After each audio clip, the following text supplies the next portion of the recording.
Assalamualaikum warahmatullahi wabarakatuh. Dewan juri, panitia, serta audiens yang berbahagia.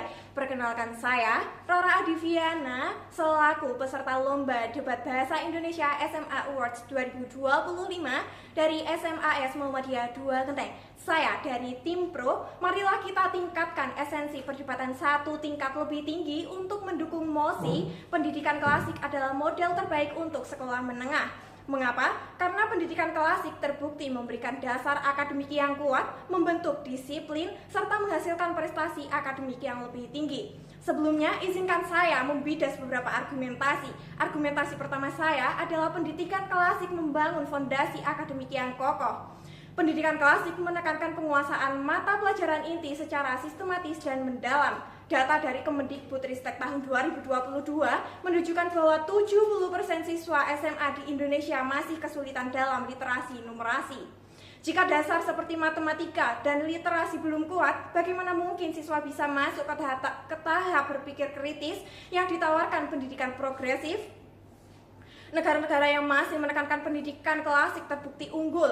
Korea Selatan dan Jepang dengan sistem pembelajaran yang sangat terstruktur masuk 5 besar dunia dalam PISA 2022, Program for International Student Assessment, khususnya di bidang matematika dan sains.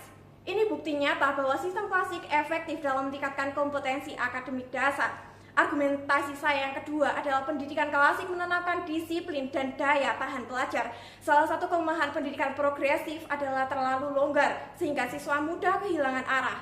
Pendidikan klasik justru membentuk disiplin, ketekunan, dan konsistensi. Menurut Journal of Educational Psychology 2020, siswa yang belajar dengan metode terstruktur memiliki tingkat ketekunan dan daya tahan belajar lebih tinggi dibandingkan dengan siswa yang terbiasa dalam sistem fleksibel.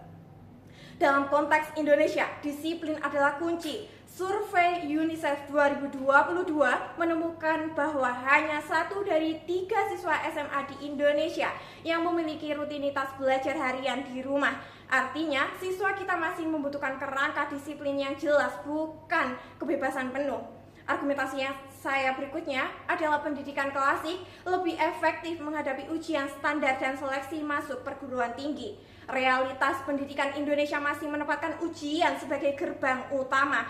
UTBK, SNBT, ujian sekolah, dan asesmen nasional semuanya membutuhkan penguasaan materi yang jelas dan terukur. Data LTMPT 2022 menunjukkan hanya sekitar 23% siswa yang berhasil lolos SNMPTN dan SBMPTN. Sementara itu, siswa dari sekolah yang menerapkan pembelajaran terstruktur dan menekankan latihan akademik intensif memiliki peluang lebih tinggi untuk berhasil. Dengan pendidikan klasik, siswa lebih siap menghadapi ujian nasional maupun internasional dibandingkan pendidikan progresif yang kadang lebih fokus pada eksplorasi tanpa hasil ukur yang konkret.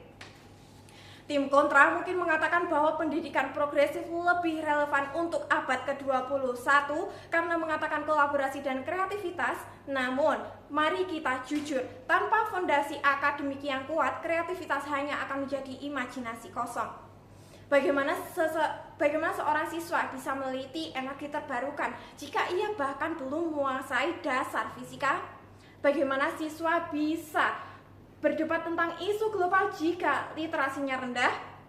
Oleh karena itu, pendidikan klasik harus menjadi prioritas di tingkat sekolah menengah sebelum siswa menuju perguruan tinggi atau dunia kerja. Hadirin yang saya hormati, mari kita ingat kembali, pendidikan klasik terbukti menghasilkan prestasi internasional. Pendidikan klasik menanamkan disiplin dan daya tahan belajar dari Journal of Educational Psychology 2020. Pendidikan klasik mempersiapkan siswa menghadapi realitas ujian standar. Dengan semua bukti tersebut, kami tegaskan bahwa pendidikan klasik adalah pilihan terbaik untuk sekolah menengah.